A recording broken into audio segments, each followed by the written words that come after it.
Bingo Blitz rules.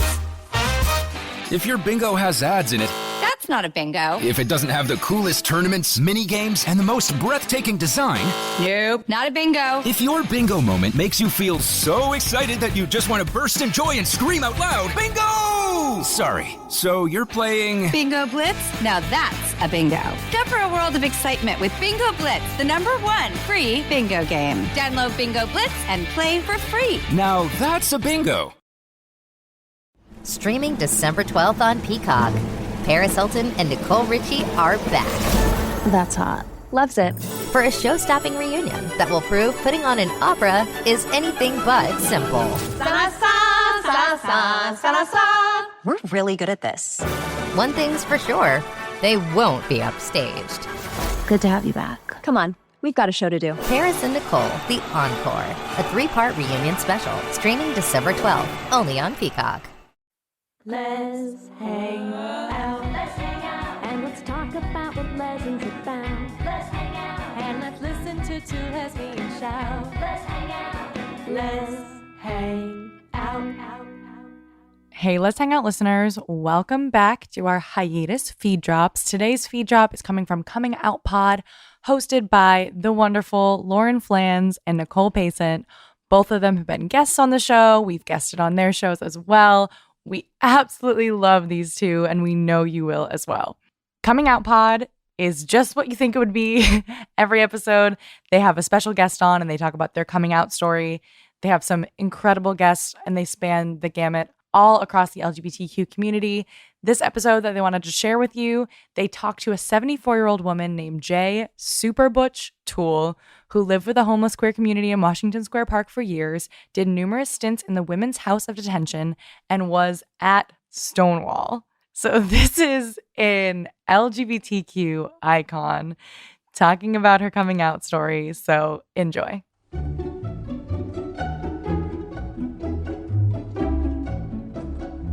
Hey, y'all. Hi, everyone. Welcome to Coming Out with Lauren and Nicole. We are a weekly podcast where we have queer folks on from all walks of life. They tell us the tales of how they came out to friends, family, and the world at large. Because who doesn't love a coming out story? Especially during Pride Woo! Month! We're very excited that we get Pride coinciding with the release date. Like, it being June 1st is a very... I'm not good at math, but I feel like that's only once every, 76 years. You know how calendars work. Thrilling. This is exciting, yeah. It's thrilling. It's thrilling that we get to release this episode on June 1st, the beginning of Pride Month. It's like Christmas for the gays. It's very exciting. And not to mention, the pod just graduated, right? 4 years, right? We could say we graduated from high school. We could say we graduated from college. But this happens to also be... We're taking our gap year. Across Europe. Yeah, I mean, don't worry, we're not taking a gap year from the pod. We'll still be here. We're taking a mental gap year. We're taking it. Everybody needs a mental gap year.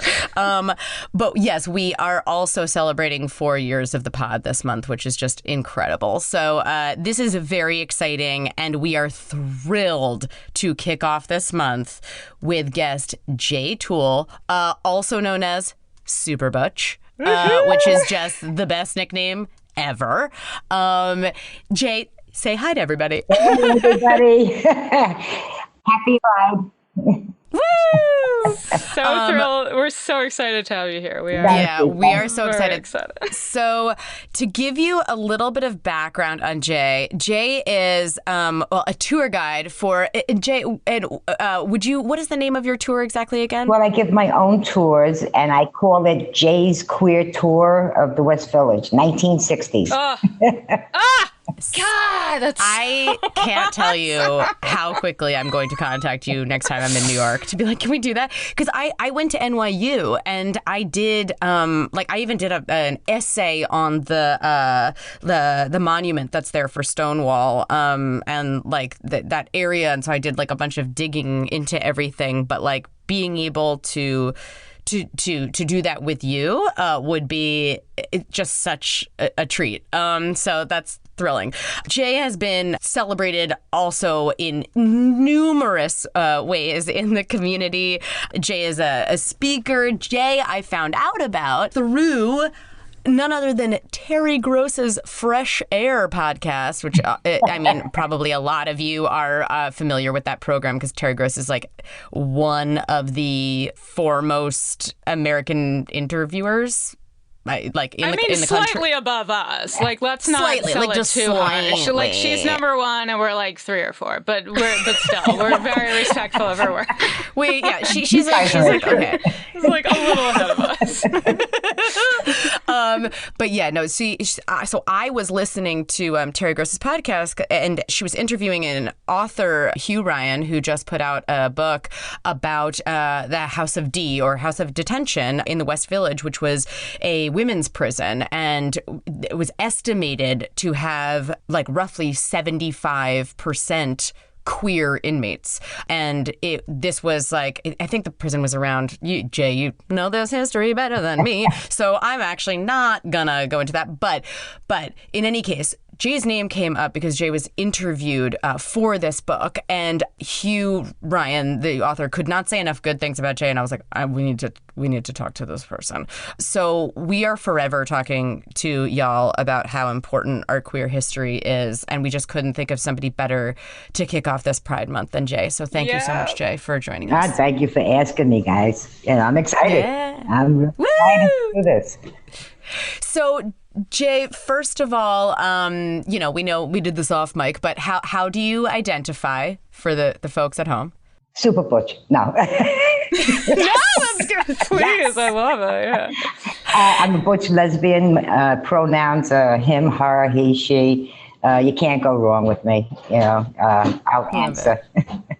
Love it.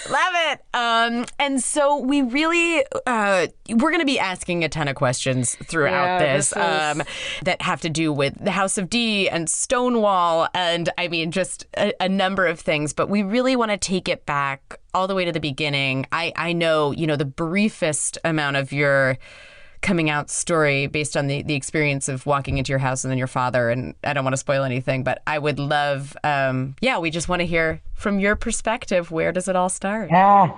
It starts at the beginning, like everything. And before, I came out, the inklings of there was something different with me, that I didn't quite understand. So I was like maybe in the first, second grade. And my best friend, I used to sleep over her house. And she had this crush on this little boy, and his name was Butch. Isn't that ironic? Yeah. And in my brilliant mind, I decided and said to her, why don't we practice kissing? Old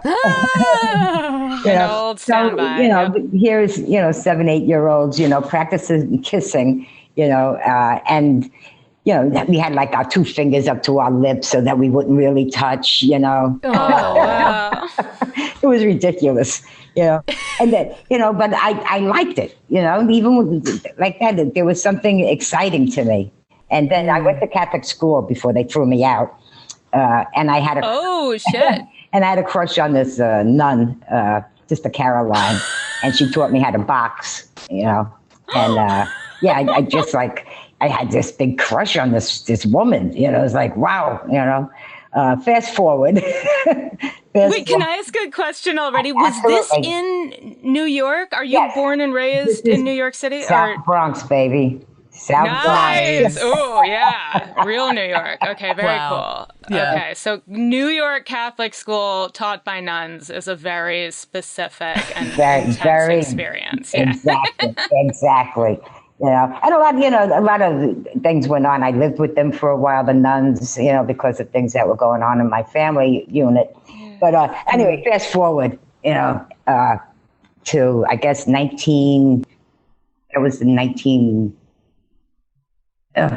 61, 62, still living in the Bronx with my family. Now, my mom had a severe mental health problem, right? And she pulled the hair of this little girl in my neighborhood. So nobody was allowed to play with me anymore, right? And except for this one girl. And she took me home to her family unit, and they lived like around the corner from me or something like that. And they lived in railroad flats, right? Railroad flats, long hallway, bedrooms off the side. Yeah. So we're walking through her house and she's saying, this is my brother John, my brother Phil, my brother Jack, my brother Harry, my brother blah, blah, my sister and I stepped dead in my tracks at the door and stepped back and looked in that room. Here was a person with an Elvis Presley curl coming down the forehead, right? Dressed in boys' clothes. And it was like, oh my God, I've no, your sister? This is your sister? I went back to that house every fucking day. Every day. Oh my God, I could not stop. I could not stop walking past that doorway and smiling at her. And she'd smile at me and I'd keep on going. You know, and I think I just turned 13 or maybe just turning 13. And she called me in. She waved her fingers, called me in. And went in and she said, close the door. You know? And so, yeah, I went and closed the door. You know, and we were having a nice conversation, you know, and, you know, small room. So I had to sit on her bed, you know, and it was, I don't know, the mysterious of looking at her, you know, as a little boy, but in my head realizing that this is a girl. And so what's going on here? And I'm trying to figure things out. Before I knew it, I was in bed with her. Now she's old, you know, she's older than me, you know. And so she brought me out. And but I knew at that moment, you know, yes, everything felt good and blah, blah, blah, blah. But the best feeling is that in my mind, I'm thinking, I want to do what she's doing. Yeah, sure, yeah, of course. You know? Was her family, was this family just like very like cool and liberal and progressive? Like the fact that they were, because she didn't have to hide that she dressed, if she was dressed like that at home. Yeah, she did not, she did not hide. You know, the brothers, some of them were, you know, fucks, but on the whole, no, there was no problems. You know, her mom was great, amazing. You know. Oh, that's really cool. As a matter of fact, we just connected about 2 years ago. And she, oh my God. It's like, so we're trying to hook up and see each other, you know, and so that'd be very, very cool. And wait till I tell you this other story about who I hooked up with.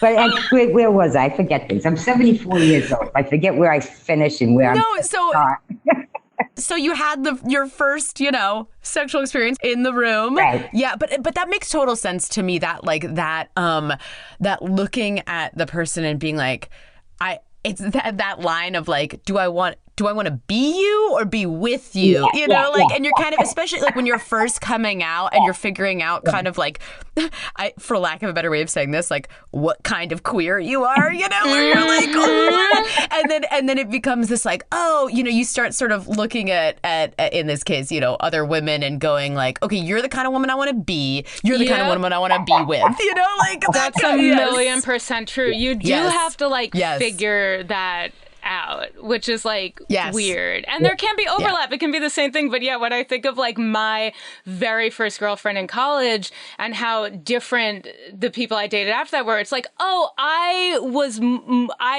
going to kind of become that person more than I was going to continue to be attracted to that person. But you don't know when you're just starting out.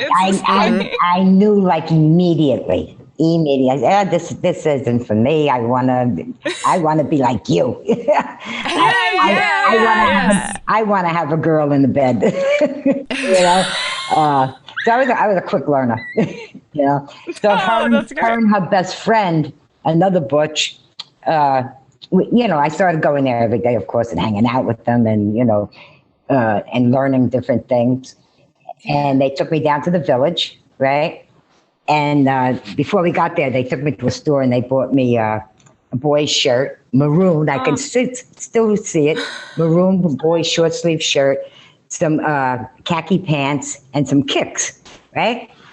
Now, I had a haircut like Peter Pan. My father would put a bowl on my head and, you know, because my mom was always in the institution, so that's what he. So they took me down to ask the place to the barber shop. And got me a haircut, and that barbershop is still there today. You know, it's amazing. Oh wow, that is so cool. Yeah, and got me a haircut, and ended up being a flat top. You know, which I guess looks something like a crew cut today. Yeah. And I went into my father's house. Now I was 13, you know, and he took one look at me and said, "Get the fuck out," you know. And I did, you know. It's like I wanted to get out of that house anyway, you know. I went to the West Village because that's where they took me, and I knew the West Village, and I knew there was people that would dress like me, you know. So that's where I went, and at 13. At 13, I ended up. Jesus. I was there for years and years and years. And some people say, "Oh, Jerry, we're so sorry," and this and that, and blah blah blah. And it's like, you know, when my mom was in institutions, my father and my brother would rape me constantly. So I think that being thrown out of the house then was the best fucking thing that happened to me. I mean, I was free of that. You know, I had other shit, but I didn't have to deal with that shit. I could deal with things on my own level. You know, I could control my own shit. You know, so I stayed in Washington Square Park, you know, for quite a few years and fell in with a group of other young kids because back then Washington Square Park was queer. There's one road that was just absolutely filled with homeless queer kids like me, you know. Okay. Yeah, it was pretty. And it was like a community, essentially? Like everyone was looking out for each other? Yeah, it wasn't like a community. It was a community. You know, there was different families, you know. Like when I first went down there, I slept in the bushes. They used to have high bushes in Washington Square Park back then. And I slept in the bushes with the rats and the mice and everything else. And these kids came over to me and they just said, "Are you hungry?" And I was like, "Yeah." And then, you know, they fed me. They gave me something to drink, alcohol, of course. And I joined that little family, right? And there was a bunch of different little families throughout that one section of Washington Square Park, right?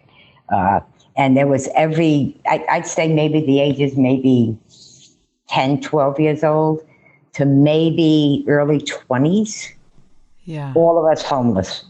All of us just trying to survive. You know, the cops never bothered us in the park. You know, really? Wow, that's interesting. The only problems we had in the park was going to the bathrooms. You never went to the bathroom there by yourself. Get raped, beat up, killed, whatever, kidnapped. You know, so no one ever went to the bathrooms by themselves. And we never went to the north side of the park, not the north. I guess it would be the east side of the park where the playgrounds and everything, because that's where children were and parents. And we knew if we went over that way, we'd get arrested. Right? Okay. Stayed in our own little area, you know, and survived. You know, we all took care of each other. You know, if one little family needed something and we had it, we shared, and we just took care of each other. You know, and queer women and queer men. Of course, we didn't use the word queer back then. That was a very bad word. I would not use now. They would come through the park take us home. Take showers, eat dinner, rest, clean up. And sometimes it was, from the bottom of their hearts, and sometimes it was for sex. And that's fine. Because when I tell these stories now, I'm hoping your listeners, and you two gals also, there's no judgment in anything I'm saying, because kids out there today are still doing the same fucking shit. Oh, yeah, absolutely. Yep. So there's no judgment on anything I'm saying, and I hope your listeners understand this point. Yeah. Okay, I gotta take a break. Ask me a question. My tongue is dry. Oh, no. Okay. Oh, my God.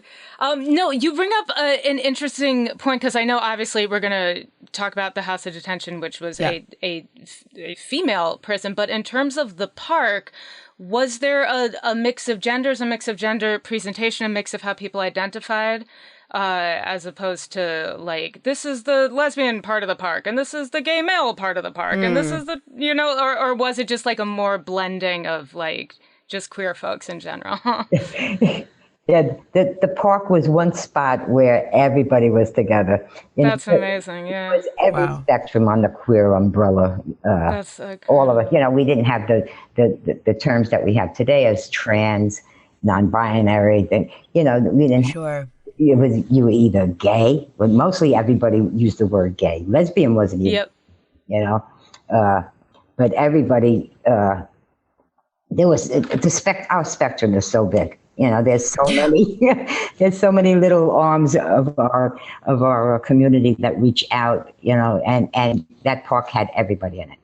Every color, every sexuality, every way you wanted to identify yourself. That's who was in that park, and it was great. I mean, we never got in any fights or anything. It was pretty cool. Yeah, it's interesting because there is not to glorify living on the street out of necessity and having to defend yourself. We don't need to do that. There's a whole musical that glorifies it. Yeah, not gonna do that. That said, given the situation, I absolutely love that you refer to it as families, versus like our group was here, because the word family is just it's so potent, and we talk about chosen family all the time, and like it just, especially because if if these kids were on the street, right, they were likely coming from family situations that were not good to begin with. Right. And there must have been something of a relief for everyone on some level to be there. Like there must have been some sense of joy and comfort in that, even in dealing with the challenges of being on the street. Absolutely. But, there are, and someone asked me, do I miss it? Yeah, it's a valid question. I've not been out of homeless that long. I came out of homeless in 2000. Wow. I'm not that far away from not being homeless, so I still feel it. But there's a besides not having to pay rent or, clean your apartment, things like that.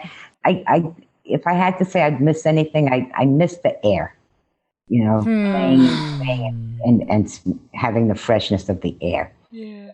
Wow. Yeah. It reminds me what you're talking about, and obviously I say reminds me, but I mean hearing about ballroom culture a little bit, just in terms of I was thinking the same thing. Different families, obviously a very different situation, but just the sort of queer notion of like little family units. Yeah. Yeah. So the park was completely safe for us, except for the bathroom, like I said. But you walk outside the park onto H Street, 6th Avenue, around there. Totally different, guys. It's, you didn't know what was going to happen, but there was always one cop that, you were petrified of him grabbing you. And H Street and 6th Avenue was where you didn't have to tell anybody, I'll meet you on H Street and 6th Avenue back then. If you were meeting a girl, you'd say, I'll meet you at Whalen's. Everybody in the village knew where to meet. Go to Whalen's. I wish I had the photos. I'll Google image this. It's a Whalen's drugstore, and that's what. And it was across the street from the women's house of detention, right? Because the house of detention was in the middle of the village. We didn't have to go far when they arrested us. But that was a block. That was a block where the cops would. There was no cell phones and nothing. And there was this one sergeant that hated us. I mean, absolutely hated us. So if there was queer or homeless kids down on West 4th Street and they seen this cop coming, you would hear a holler, a whistle, a yell, a bang. It's like West Side Story. You would hear something and it would get passed up the 6th Ave. Yeah. Until 8th Street, and we got the word that this motherfucker was on his way. And we just get off those corners because there's a thing, you just knew if this guy caught you, you were going in his police car, you were going to catch a beating, you were going to get raped, and then you were going to jail. 3 things, automatic, you knew it. So you didn't want to be one of the ones that he caught, so you got off those corners. That was also the corner where the guys from Long Island, Jersey, upstate would drive down, park their cars, on the corner of 8th Street, right there, get out, beat the living shit out of all the butchers. Cops would come, let them go, and we'd either go to jail or we'd go into the hospital. St. Vincent's was right up the block, And people often asked, like, why do you keep on going back to that corner? You know, it's like we get out of jail, we go to that corner. We come out of the hospitals, we go back to that corner. It's our corner. You know, it's ours. Beat us up all day, all night. We're coming back. You're not stopping us. You know, this is our. So like the only kind of safe haven was the actual park, and then just like anytime you ventured out, it was like free range for everybody else. Pretty much. You know, also Sheridan Square Park. You know, not too much happened to us over there. Except for Night of Stonewall, of course. Yes, I was about to say, something happened. But other than that, was the village at that time? So the park was very queer, but was the village itself? Did it have that reputation yet being like? You could not walk up the blocks without stopping, hugging somebody, kissing somebody, talking to everybody. Everybody knew everybody. It's not like it is today. You walk past people and you say hi, and they'll just like look at you like, what? I know. You know, it's like, because I say hi to everybody just about. You know, that's like I'm good. But you're making. Oh my God, I can't believe how emotional I'm getting right now. You're making me miss the village so much. And I know it's different. Even though the village was queer, it was still not safe outside of the bounds of people would literally drive in from other neighborhoods because they knew they could beat up queer people in this one. That's fucking insane. Absolutely. You know, it was crazy. You know, it was always, you're always looking, you know, who's behind you, you know, and they knew to come to those corners. You know, I don't know how they know, but they knew to come to those corners. And this is hearkening back to something I heard on Fresh Air.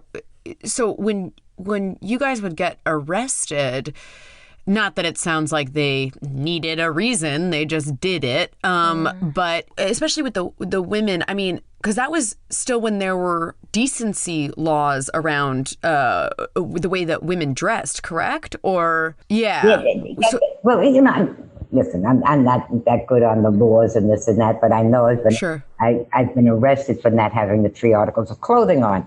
You know, like, I don't even know if that's a real law, but the cops would tell you, I'm arresting you because you don't have the 3 articles on, and then you get in front of the judge and you're hit with something else.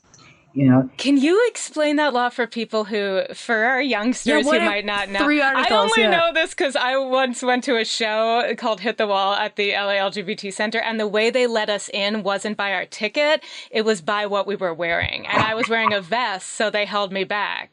And I couldn't go in first because they're like, a vest is a... And that's how I learned that. But for people who don't go to immersive theater, if you could explain the 3 articles of clothing law that used to be... I can explain, I think, 2 of them. Okay. Great. 3 articles of female clothing. And the same thing for the fellas also. They had to have 3 articles of male clothing on, or they were going to jail for and I think it was called masquerading. Whatever the law was. So I knew, a bra.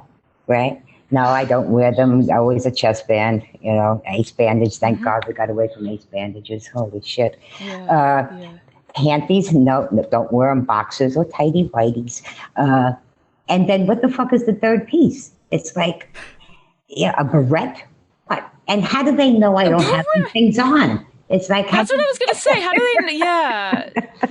It's just bullshit. It's pretense for just bullshit. You know, they needed to make their quota or something, maybe. You know, and pick us up and bring them in there. You know. Yeah.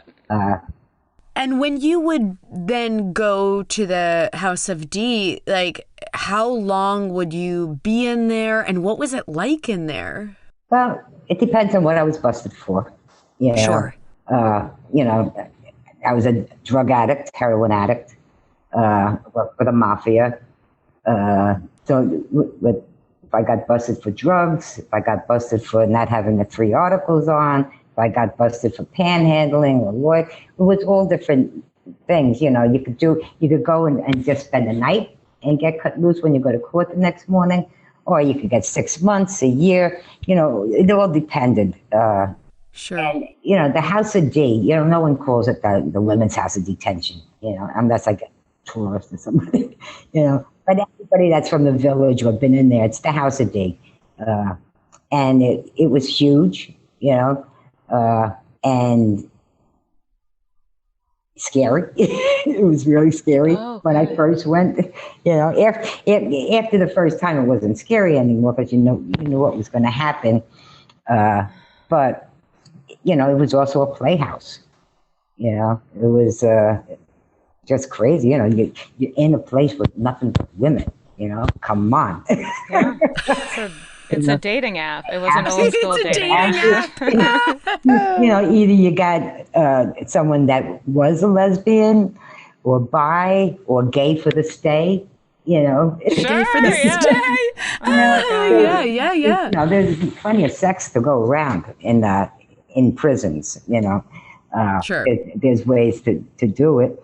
I've been there a number of times. I was there when they brought in Andrew Davis. I was there when the Weathermen blew up the townhouse. I was there when Janis Joplin died. I was there.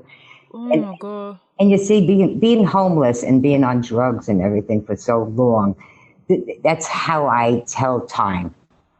Where I was certain years is, I was in jail, so I know that I was there that year. And it's just so weird how how I have to try to figure things out, because anything else is like, hey, I was living in a box, man.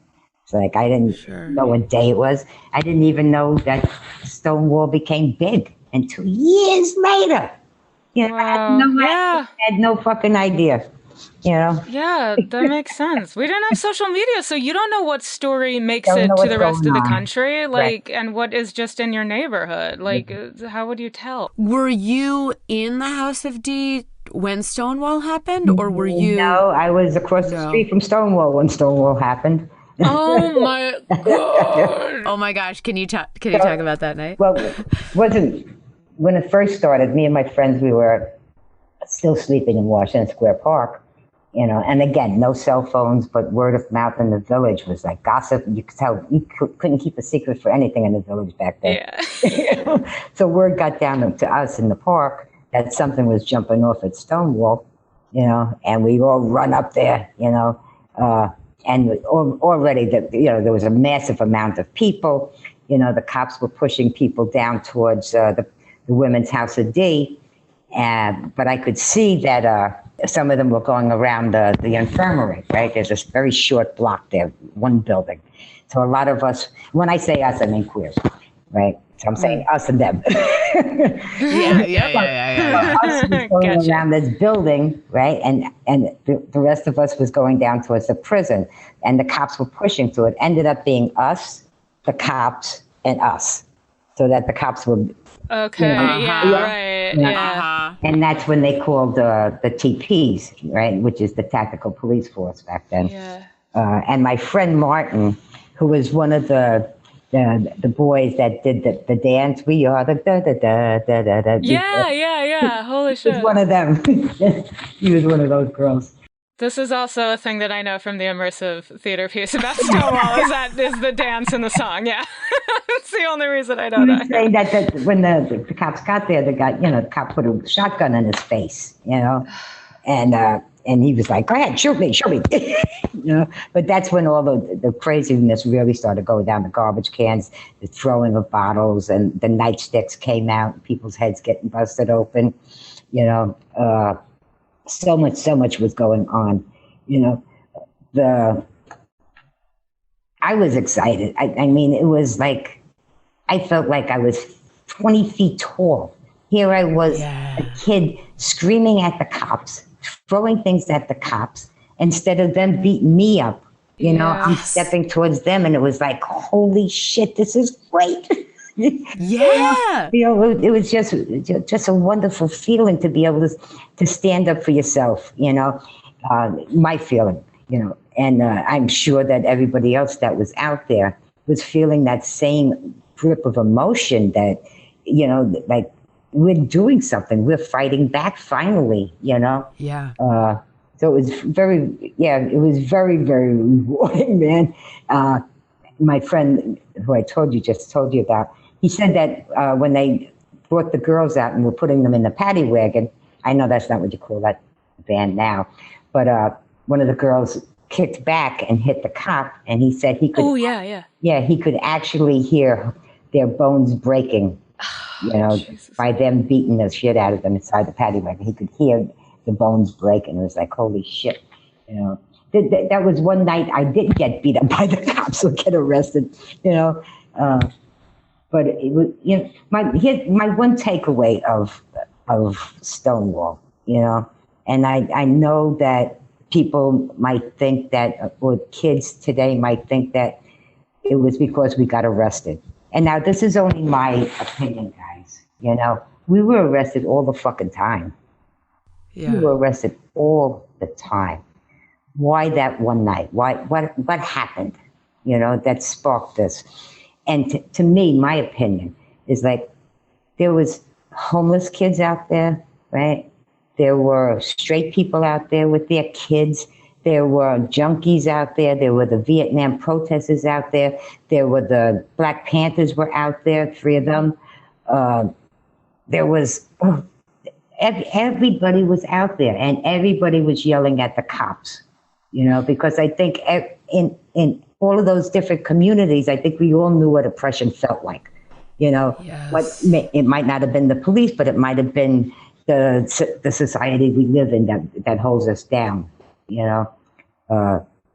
and for that brief moment in time, that one moment in time, all of us came together and said, fuck it, stop. You have to stop. That's what I think made Stonewall. It wasn't people being arrested. We were arrested all the time. Mm-hmm. The raids happened. It was like the breaking point. Like you're saying, it's multiple communities. And Nicole and I'm sure people who listen to every episode are sick of hearing this, but you're going to keep hearing it until things change. But I think that someone recently, a Twitter friend of mine, mentioned the phrase, because I was, as usual, on Twitter bitching about how we attack each other within the community, and rather than, and she I'd never heard this phrase before, but she called it horizontal hostility. So, and I think that is what the powers that be, quote unquote, want us to keep doing. It's 100%. Very productive for them. And so what you're describing is a moment when multiple, yes.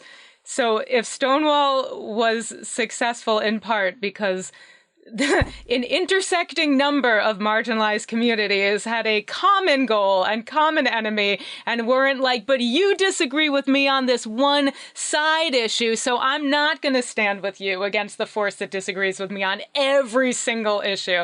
And I think that we have become a slightly too, I don't want to say too comfortable, because things are still very bad, and we talk about that all the time. Like, we're in our respective bubbles, and in other parts of the country and other parts of the world, things are very bad. So I would never say we are comfortable, but we have achieved a degree of comfort that I think allows us to nitpick at each other and get distracted from the larger goal.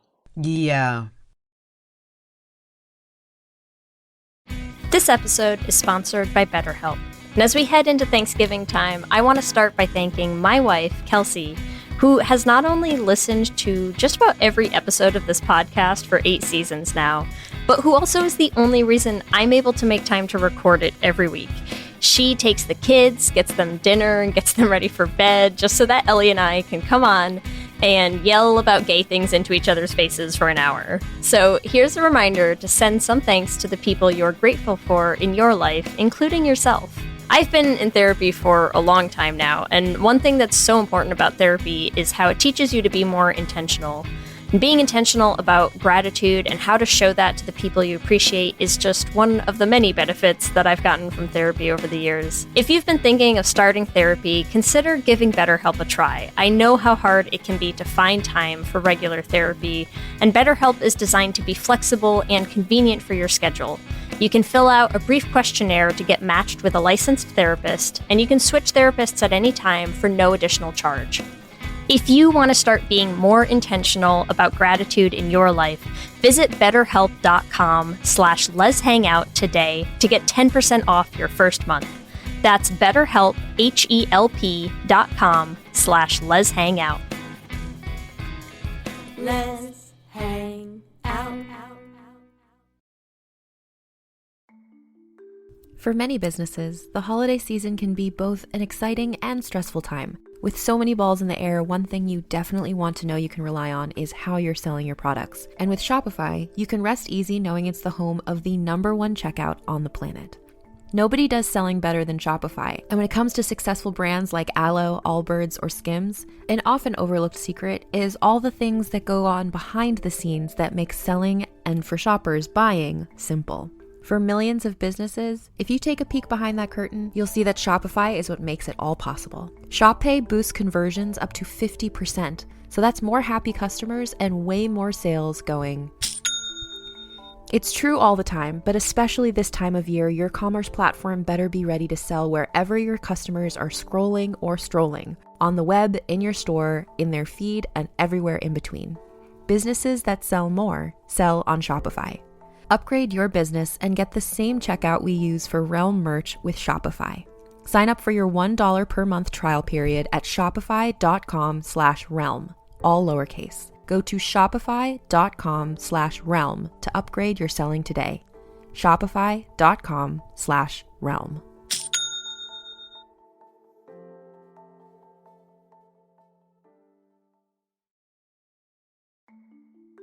For many businesses, the holiday season can be both an exciting and stressful time. With so many balls in the air, one thing you definitely want to know you can rely on is how you're selling your products. And with Shopify, you can rest easy knowing it's the home of the #1 checkout on the planet.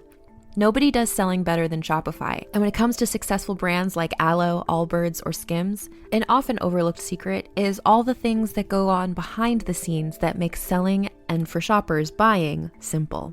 For millions of businesses, if you take a peek behind that curtain, you'll see that Shopify is what makes it all possible. Shop Pay boosts conversions up to 50%, so that's more happy customers and way more sales going. It's true all the time, but especially this time of year, your commerce platform better be ready to sell wherever your customers are scrolling or strolling, on the web, in your store, in their feed, and everywhere in between. Businesses that sell more sell on Shopify.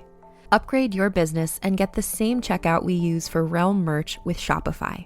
Sign up for your $1 per month trial period at shopify.com/realm, all lowercase. Go to shopify.com/realm to upgrade your selling today. Shopify.com/realm.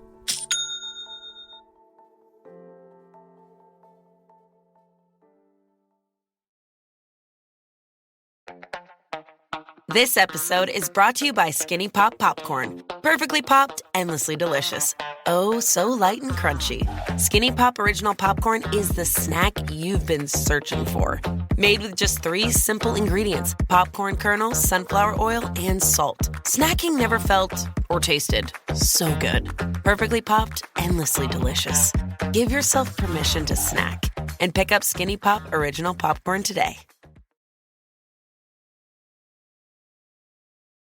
So then after, I guess after that, after Stonewall, did you see or feel a difference in how in the power structure, or did it go back to mostly the same and in the village? Like, did you feel like after that the queer community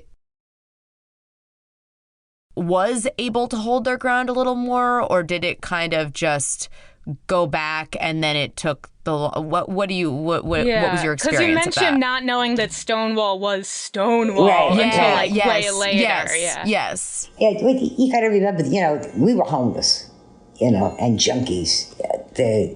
Nothing changed for us. Yeah. We didn't notice anything. Unfortunately. So I think you'd have to ask somebody that was more connected into the community if they seen anything changes or anything. But as for us, we still lived in the park. We were still on drugs. We were still being beaten up. We were still being arrested. So nothing really changed for us, unfortunately.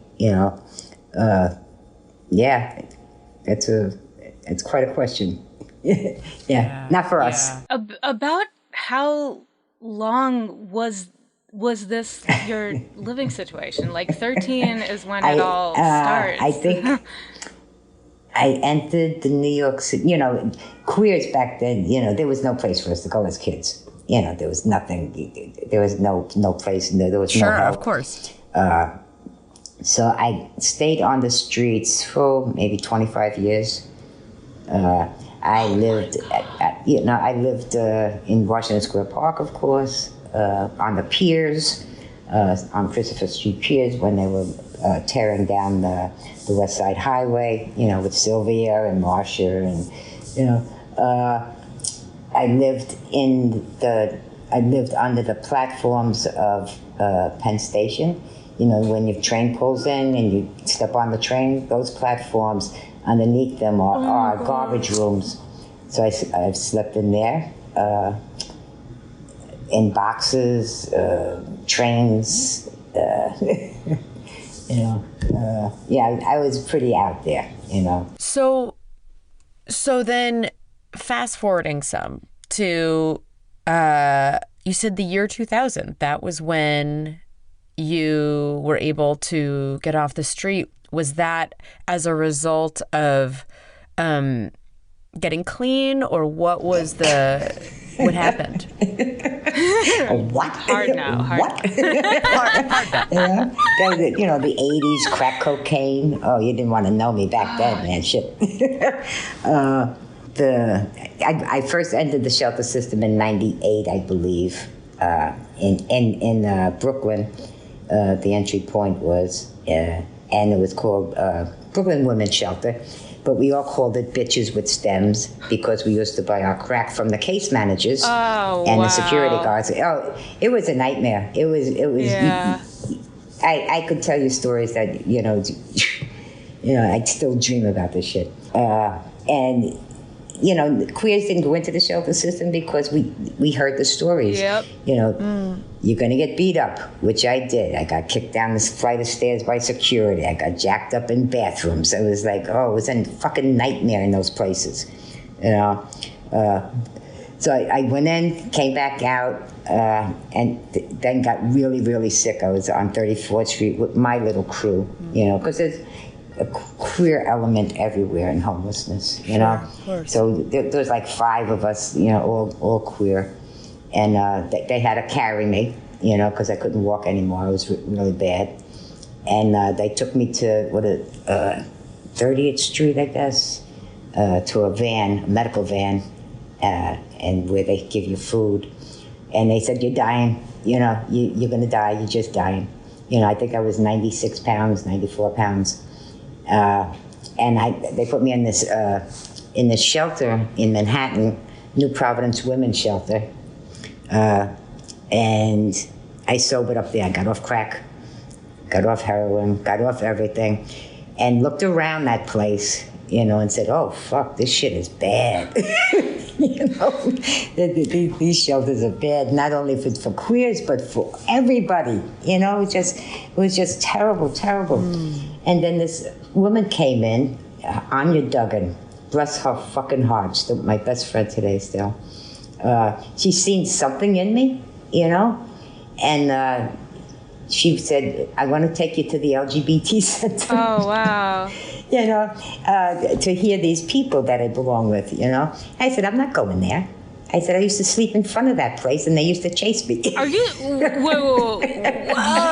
You used to sleep in front of the LGBT, which I imagine was called, like, the Gay and Lesbian Center or something at the time. But they would chase you away. Yes. As someone who volunteers for and loves the LA LGBT Center so much, I am shocked and appalled to hear.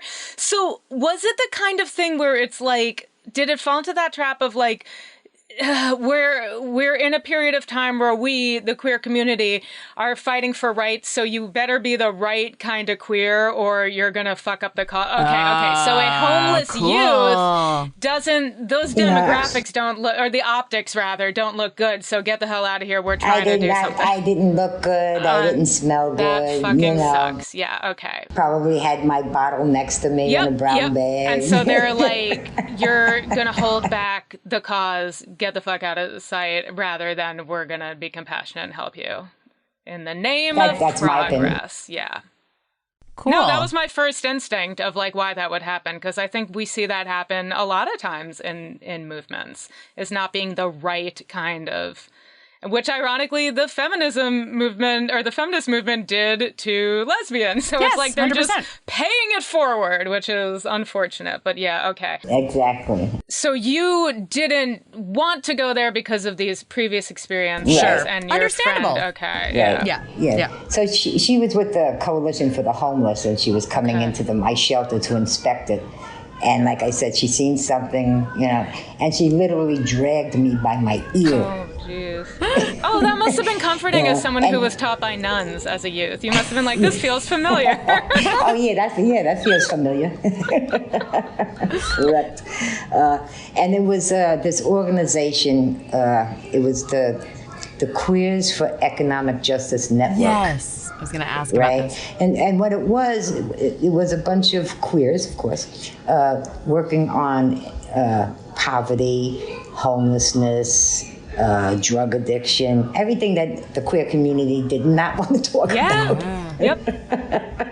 And they had this big forum, and I'm sitting there, and it was Joseph DeFilippis was on it, Ignacio Rivera, Ricky Blum, Terry Bogus, Amber Hollabaugh, all of these big people, and they got around to saying questions from the audience, right? And everybody in New York knows my saying. The microphone ended up in my hand, and I haven't fucking shut up yet. It's like I had to tell them what was going on in the shelter system, what they needed to do. And here's a homeless person, because when you're homeless that long, you think you don't have a voice anymore. Like, who the fuck wants to listen to you? And that night I just couldn't shut up. So I kept on going to their meetings and this and that, and they broke off from all the other organizations, and they founded Queers for Economic Justice, which I'm a founding board member. Is like, I don't even know how this shit happened, And Joseph DeFilippis, it's his brainchild, and the Monroe France, Richard Kim from The Nation.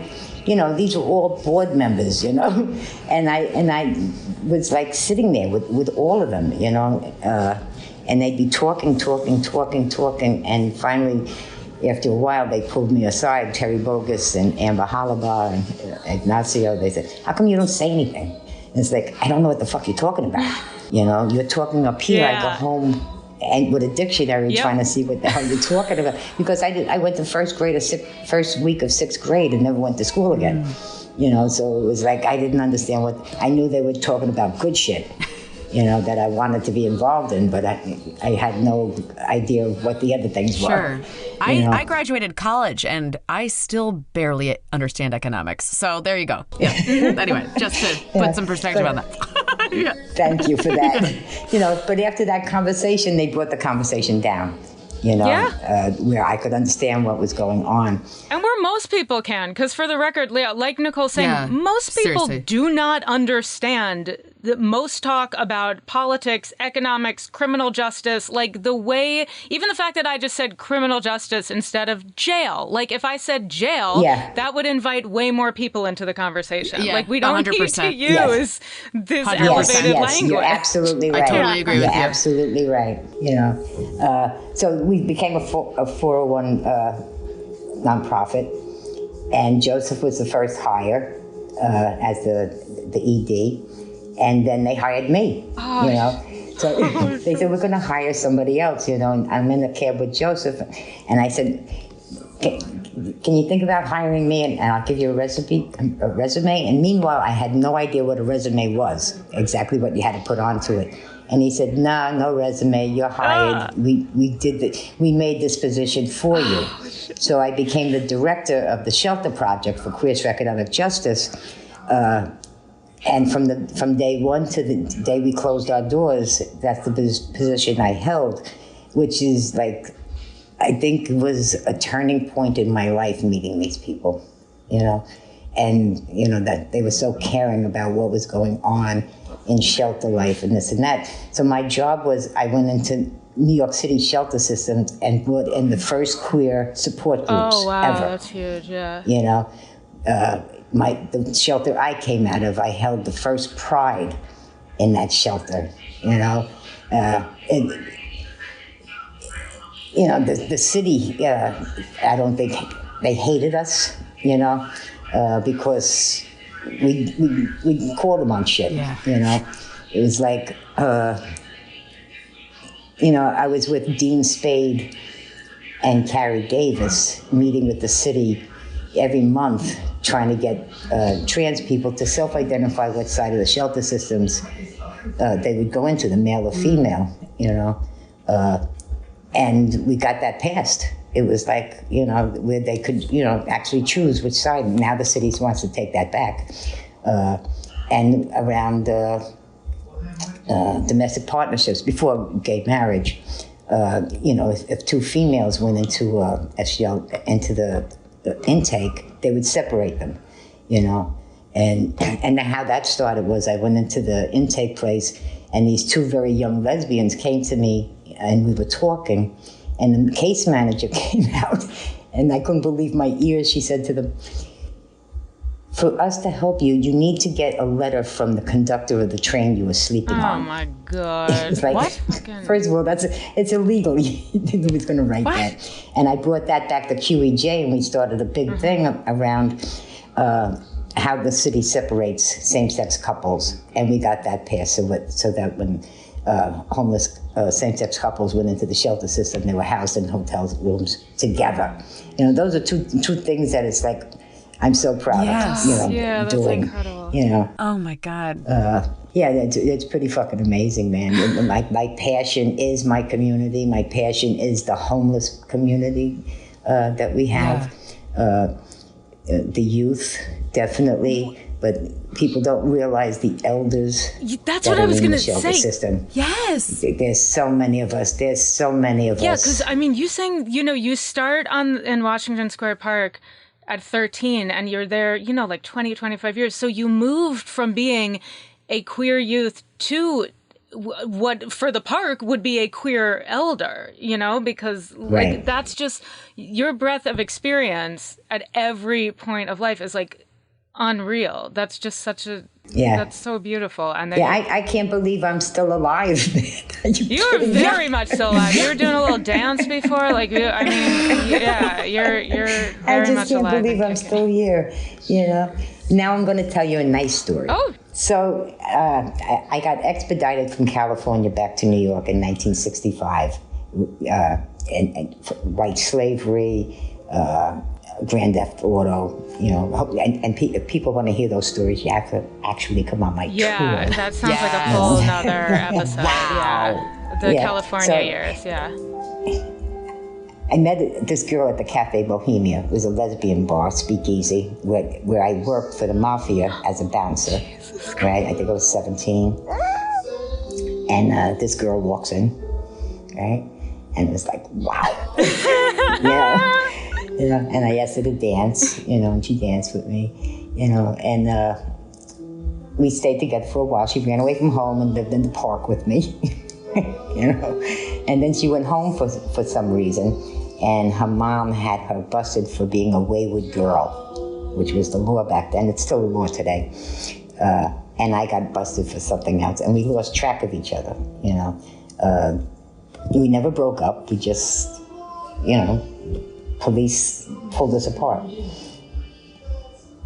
That was in 67, I think it was, that's happened. And then fast forward 50-something years later, the 50th anniversary of Stonewall, I did an interview for Democracy Now! Right, they aired it July 1st, and she's watching it. She sends me an email. She said, "Are you her? Did you have monkeys? Did you live in the Bronx?" And I wrote back, "That's me. Are you Linda?" And I jumped on a plane. Oh my God! Holy crap! And 56 years later, we're still together now. July 1st will be 3 years. Oh my God. You know, it's an amazing journey. It's like, wow, where you been? What happened? Oh my God. I did not see that coming. I've had an amazing journey, my friends. It's, yeah. That. Now I'm. Wow, I love Shall Conquer All. There it is. Wow. Yes, wow. Absolutely. You know, when she picked me up at the airport, it was like, you know, in my fedora, smoking my cigarette, you know, and she pulls up, you know, and we looked at each other. You know, it was like instant. It's like, where you been? Where you been? Oh my God, that's the most beautiful. You I'm got crying Nicole. for the second time. What a word. Holy shit, that is, Yeah. I did not see that coming. I was like, my they God, reconnected. congrats. That's amazing. But I had no, like Was she the one doing dishes at the beginning of the episode in the back? Yeah, oh my God, hi, yes. Linda. Oh my God. She's taking a nap now. She's tired of me listening to my shit. She's like, are you telling our epic love story again? Yes, that's it. Our Yes, it's so decades-long love romantic. Oh my God. Oh my God. Oh my God, That's one of the beautiful. most incredible things I've ever heard. I have 8 albums of things, texts that I printed out. Took photos of the texts that we text back and forth before we actually met. I have 8 albums of all of these photos, of all the conversation, a whole conversation of months, you know, of every word we spoke and everything. It's like... Oh my God, first That of all. sounds like a book. That is a book. Please publish.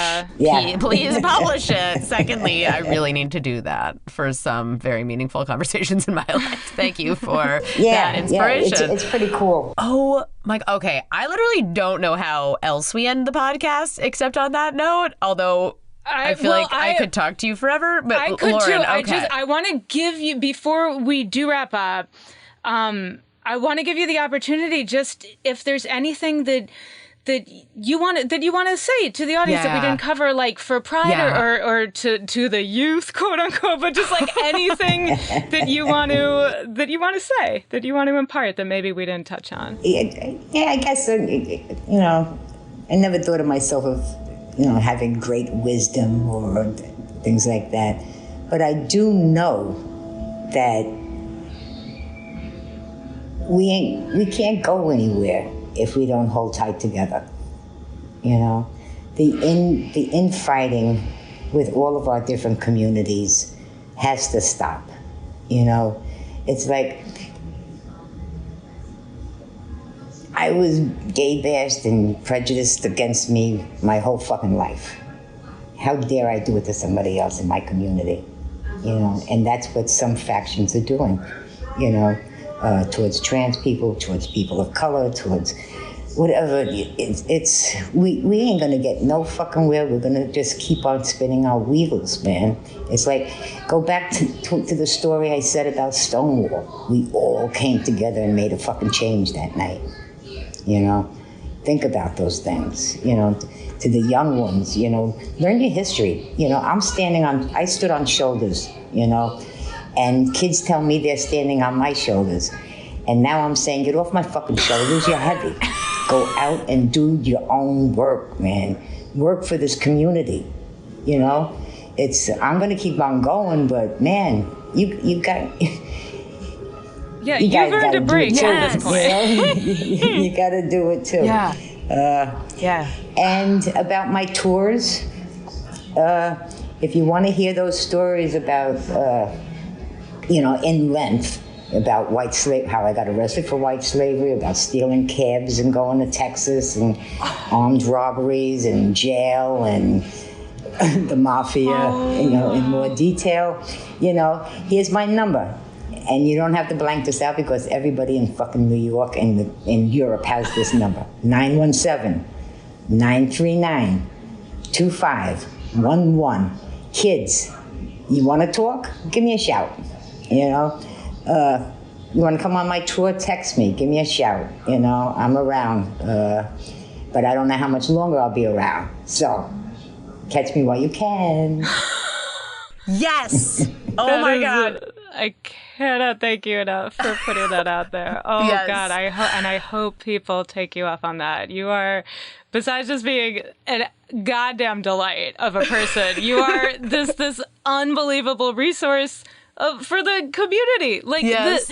Thank you for saying everything that you said, because you have said a lot of the same words that Nicole and I say, but we don't have the same weight behind it. When we say know your history, it is nowhere near as relevant as someone who has lived through the actual history saying it. So thank you for validating. Thank you for validating what we're constantly saying on this podcast. Yeah. And to all my friends, June 30th, New York Liberty is going to honor me at Barclays Center. 7 p.m. game. I'll be at halftime. If you can come, buy a ticket, and I'll say hello to you. I will. I love my community. Oh my God. I'm here for you. Oh my God, I'm going to be in New York 3 days after that. That drives me insane. Give me a call. Yes, no, you gotta seriously. do the tour, yeah. Oh yeah, just wait. You'll get a text. Oh, so great. Cool. So awesome. That's great, yes. guys. Oh my gosh, Jay. Congratulations on, 4 years now? Years. Yeah, congratulations. Keep it up. Keep our stories going. Thank you. Keep our history going. If you need somebody to talk to, hit me up. I know a lot of people. Yes. Oh my gosh, Thank yes. you. And Thank do you want and- to give any info for how, if I don't know if you're online at all, but yeah, a lot of our listeners are on Instagram or Twitter, or I know you have a website. Are you on Anything social media? You want to... The number is obviously the best way to reach you. The kids put me on Instagram and whatever else there is. I don't know how to use it. I do use Facebook. Okay. And the best way is my cell number. Okay. Great. Fantastic. If you call me, leave a message. I'm not going to answer because you might be a bill collector. So just leave a message and I'll call you back. Relatable. Relatable. Beautiful. And as always, I am at Nicole Pacent on Twitter and Instagram. I'm at Lauren Flans on Twitter, Lauren_Flans on Instagram. We are at Coming Out Pod on Twitter and Instagram. Our hashtags are hashtag Coming Out Pod, hashtag found Ricky. Hey, right now I'm going to read a whole bunch of names. Jay, you're going to love this. I'm shouting out our patrons. Thank you so much to Mix Michelle Forbes, Kristen Erickson, Simone, Jim W., Jack, Kim, Adri, Tanya, Mandy, Tia, Sarah Wilson, Pooh, We Bleed Philly, Zet, Sammy, Michelle, Kaz, Carmel, Kieran Smiley, Aaron Mitchell, Vanessa Hunt, BeyondClexa.com, and our newest patron, Diego Hernandez. Diego, thank you so much for your you're email. amazing. It was absolutely beautiful. Yeah. Thank you all. Thank you. If you would like to join that list or check out any of our tiers of giving, starting at $1 a month, you can go to patreon.com/comingoutpod. Lauren's doing like a huge outtakes drop today too. So if you outtakes dump, if you get on Patreon, I think it's for our $3. It's our $3, right? Or I believe it's our $3 tier per month. You can hear a ton of outtakes from our episodes. Every episode has outtakes. Coming up imminently. It might be tomorrow, but it'll be very soon. I need to cover my ass, Nicole.